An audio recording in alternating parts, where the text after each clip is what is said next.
نئی امیدوں نئی خواہشات کے ساتھ 2026 کو خوشامدید۔ دنیا بھر میں نئے شاندار اور پرجوش استقبال۔ نئے سال کے آغاز پر آکلینڈ کے اسکائی ٹاور پر شاندار آتش بازی، ٹاور روشنیوں سے جگمگا اٹھا۔ آسٹریلیا میں بھی نئے سال کی آمد پر شاندار آتش بازی، سڈنی ہاربر برج 2026 کی آمد پر روشنیوں سے جگمگا اٹھا۔ لندن میں بھی نئے سال کے استقبال کی تیاریاں مکمل، آتش بازی کی ریہرسل۔ نیو یارک کے ٹائمز اسکوائر پر بھی گہما گہمی عروج پر۔ دبئی کے برج خلیفہ پر بھی نئے سال کا جشن منایا جائے گا۔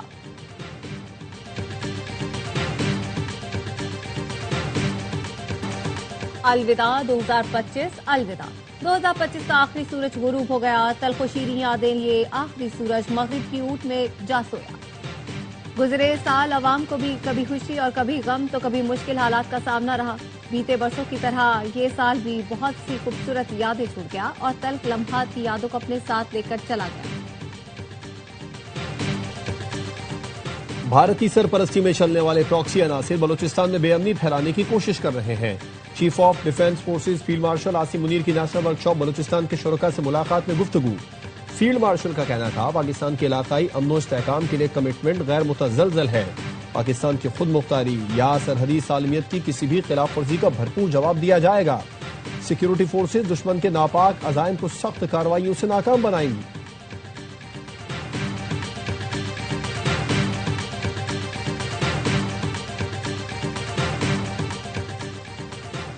سرد موسم میں کیا برف پگھلنے لگی؟ پاکستانی اسپیکر ایاز صادق اور بھارتی وزیر خارجہ کا مصافحہ۔ ایاز صادق اور جے شنکر نے ہاتھ ملایا۔ بھارتی وزیر خارجہ خود چل کر اسپیکر ایاز صادق کی نشست پر آئے۔ دونوں نے چند منٹ کی گفتگو کے دوران ایک دوسرے کی خیریت دریافت کی۔ اور آزاد کشمیر کے شہر بھمبر میں 3 بچوں کی تیزاب سے جلی لاشیں ملی ہیں۔ پولیس نے بتایا ایک 12 سال کے بچے اور 2 کم عمر بچیوں کی لاشیں ہیں۔ پولیس نے بچوں کی ماں اور ایک شخص کو گرفتار کر لیا۔ وزیر اعظم سے پاکستان میں تعینات سعودی عرب کے سفیر نواف بن سعید المالکی کی ملاقات۔ شہباز شریف نے کہا ولی عہد شہزادہ محمد بن سلمان کی حمایت کی بدولت دونوں ممالک مزید قریب آئے۔ وزیر اعظم کا مذاکرات سفارتکاری کے ذریعے امن و استحکام برقرار رکھنے کی ضرورت پر زور۔ ہم نے معیشت کو درست سمت میں ڈال دیا۔ 2024 میں اقتدار سنبھالا تو چیلنجز کا بخوبی ادراک تھا۔ گزشتہ 2 سال میں پاکستان نے بہترین معاشی ترقی کی ہے۔ پی آئی اے اور فرسٹ ویمن بینک کی نشکاری کامیابی سے ہوئی۔ 2025 میں ٹیکس وصولیوں میں 26% اضافہ ہوا۔ عالمی کریڈٹ ریٹنگ ایجنسیوں نے معاشی استحکام کے لیے ہماری کوششوں کو سراہا۔ وزیر اعظم شہباز شریف کا اقتصادی گورننس اصلاحات کی تقریب سے خطاب، کہا ایف بی آر ڈیجیٹائزیشن کے پروگرام پر پہلی بار عملی طور پر کام ہوا۔ حکومت کے مشکل فیصلوں کے نتائج خود بول رہے ہیں، اپنے اہداف مکمل عزم کے ساتھ حاصل کریں گے۔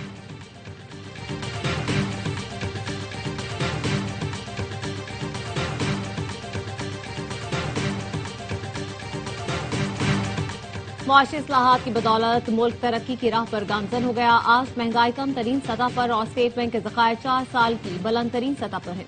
وزیر خزانہ محمد اورنگزیب کا اقتصادی گورننس اصلاحات کی تقریب سے خطاب، کہا معاشی اصلاحات کی بدولت سرمایہ کاروں کا اعتماد بحال ہوا۔ پی آئی اے کی نجکاری اہم کامیابی ہے۔ 2025 پاکستان کے لیے یادگار اور شاندار سال۔ دفاعی سفارتی میدان میں بڑی کامیابیاں سمیٹی۔ پاکستان نے مارکہ حق میں بھارتی رافیل گرا کر دشمن کا غرور خاک میں ملایا۔ ٹرمپ نے بار بار پاکستان کے ہاتھوں رافیل گرنے کا ذکر کر کے بھارت کو شکست یاد دلائی۔ پاکستان اور سعودی عرب کے درمیان تاریخی معاہدہ طے پایا۔ فیلڈ مارشل سید عاصم منیر کی عسکری حکمت عملی کو دنیا بھر میں پذیرائی ملی۔ کھیل کے میدان میں بھی سبز ہلالی پرچم سربلند ہوا۔ پاکستان کی انڈر 19 ٹیم نے فائنل میں بھارت کو شکست دے کر ایشیا کپ جیتا۔ ارشد ندیم نے ایشین گیمز میں گولڈ میڈل جیت کر ملک کا نام روشن کیا۔ کرکٹر حسن امیر کو آئی سی سی ہال آف فیم میں شامل کیا گیا۔ ای گیمر ارسلان ایش نے فرانس میں عالمی ٹائٹل جیتا۔ نیو ایئر نائٹ پر کراچی سی ویو جانے والی سڑک کھلی رہے گی۔ کراچی پولیس چیف جاوید عالم موٹو کہتے ہیں سال نو پر ہوائی فائرنگ کرنے والوں کے خلاف اقدام قتل کا مقدمہ درج ہوگا۔ شناخت کے لیے سیف سٹی کے کیمروں کا نظام موجود ہے۔ 6000 سے زیادہ پولیس اہلکار تعینات ہوں گے۔ سختی نہیں کریں گے، عوامی مقامات کھلے رہیں گے۔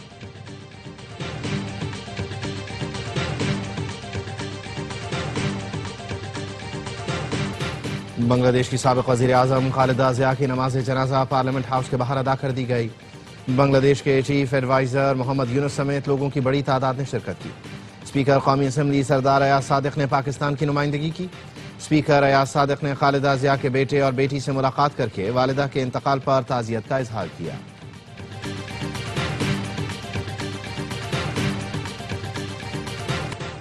پاک چین اسٹریٹجک ڈائیلاگ آئندہ سال 4 جنوری کو بیجنگ میں ہوں گے۔ نائب وزیر اعظم اسحاق ڈار چینی وزیر خارجہ کی دعوت پر چین کا دورہ کریں گے۔ ترجمان دفتر خارجہ کا کہنا ہے پاک چین وزرائے خارجہ اسٹریٹجک ڈائیلاگ کے ساتھ دور کے مشترکہ صدارت کریں گے۔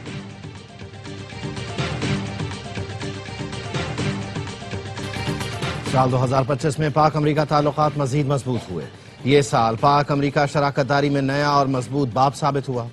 پاکستان میں تعینات امریکی ناظم الامور کا سال کے اختتام پر ویڈیو پیغام، کہا دو طرفہ شراکت داری، تعاون اور روابط میں پیش رفت ہوئی۔ حالیہ پاک بھارت تنازع پر ثالثی کی تھی، چین نے پہلی بات تصدیق کر دی۔ چینی وزیر خارجہ وانگ یی کا کہنا ہے اس سال بھارت اور پاکستان کے درمیان کشیدگی ان مسائل میں شامل تھی جن پر چین نے ثالثی کی کوشش کی۔ چین نے شمالی میانمار، ایرانی جوہری مسئلہ، فلسطین، اسرائیل اور کمبوڈیا تھائی لینڈ تنازعات میں بھی ثالثی کا کردار ادا کیا۔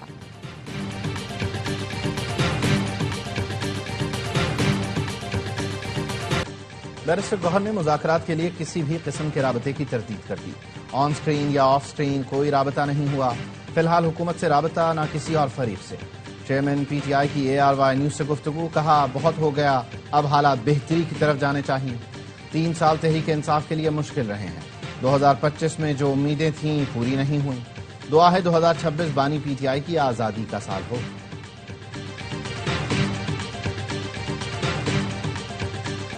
بارش، برفباری اور سرد ہوائیں، پورا ملک جاڑے کی لپیٹ میں۔ سوات اور لوور دیر میں برف باری نے وادی کا حسن دوبالا کر دیا۔ وادی چترال میں پہاڑوں پر برف کی تہ جم گئی۔ لواری ٹنل پر اب تک 7 انچ برف پڑ چکی۔ بلوچستان کے ضلع زیارت نے بھی برف کی سفید چادر اوڑھ لی۔ یوب، کوہلو اور چمن سمیت کئی علاقوں میں دوسرے دن بھی بارش کا سلسلہ جاری۔ سکھر اور عمرکوٹ میں بھی بادل جم کر برسے۔ خانپور سمیت پنجاب کے کئی علاقوں میں بھی بارش نے سردی میں اضافہ کر دیا۔ کراچی اور حیدرآباد میں موسم سرما کی پہلی بارش۔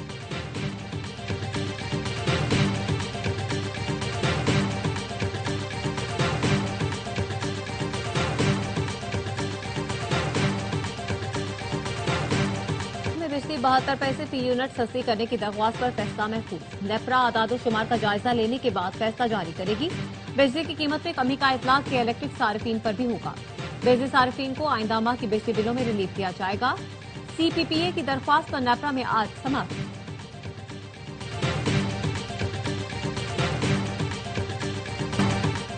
کراچی کی سڑکوں پر ڈبل ڈیکر بسیں چل پڑیں۔ سینئر صوبائی وزیر شرجیل انعام میمن نے منصوبے کا افتتاح کر دیا، کہا آج تجربہ کر رہے ہیں، کل سے بسیں عوام کے لیے چلا دی جائیں گی۔ ابتدائی مرحلے میں ڈبل ڈیکر بسیں شارع فیصل پر چلیں گی۔ تجربہ بہتر رہا تو بسوں کی بڑی فلیٹ منگوائیں گے۔ کراچی کی ہر سڑک پر ڈبل ڈیکر بس چلائیں گے۔ شہر کی سڑکیں بہتر ہو رہی ہیں۔ 9 ارب سے زائد کی رقم مختص کر دی۔ مارچ اپریل تک مسائل کافی حد تک حل ہو جائیں گے۔ وزیر اعلیٰ سندھ کی کراچی والوں کو ڈبل ڈیکر بس سروس کے آغاز پر مبارکباد، کہا کراچی اب صرف چل نہیں رہا، آگے بڑھ رہا ہے۔ آج بس چلی ہے، کل شہر بدلے گا۔ کراچی کو جدید شہروں کی صف میں کھڑا کریں گے۔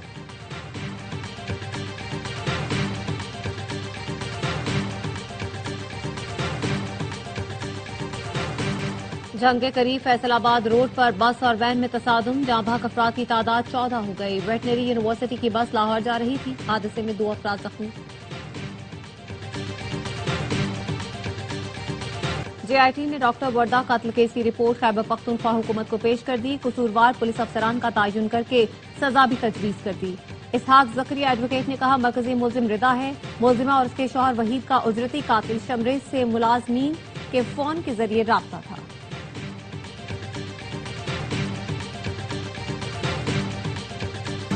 رجب بٹ کے خلاف پرچہ نہ کاٹنے پر کراچی کے وکلاء سراپا احتجاج۔ سندھ بار کونسل اور کراچی بار ایسوسی ایشن کی کال پر ہڑتال۔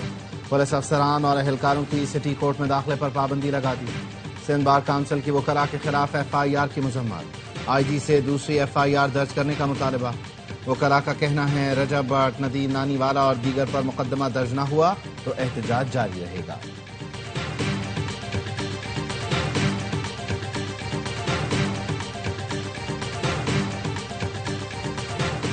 نیب نے کراچی سپر ہائی وے پر 250 ایکڑ سرکاری زمین واگزار کرا لی. نیب حکام کا کہنا ہے چیئرمین کی ہدایت پر قبضہ مافیا کے خلاف کارروائی کی گئی.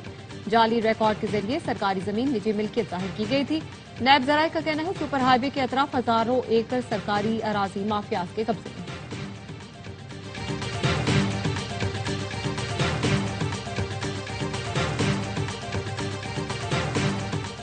وفاقی وزیر داخلہ محسن نقوی کا نیشنل پولیس فاؤنڈیشن کا دورہ. پولیس ملازمین کی فلاح و بہبود کے لیے اہم اعلانات. نیشنل پولیس اکیڈمی میں زیر تربیت ASPs کو آسان اقساط پر پلاٹس کی فراہمی کا فیصلہ. ملک بھر سے ہر سال 10 انسپیکٹر، سب انسپیکٹرز اور ASI کو بیرون ملک بھجوایا جائے گا. ہر سال 5 SP اور SSP رینک افسران کو AI کورس کے لیے بیرون ملک بھیجا جائے گا.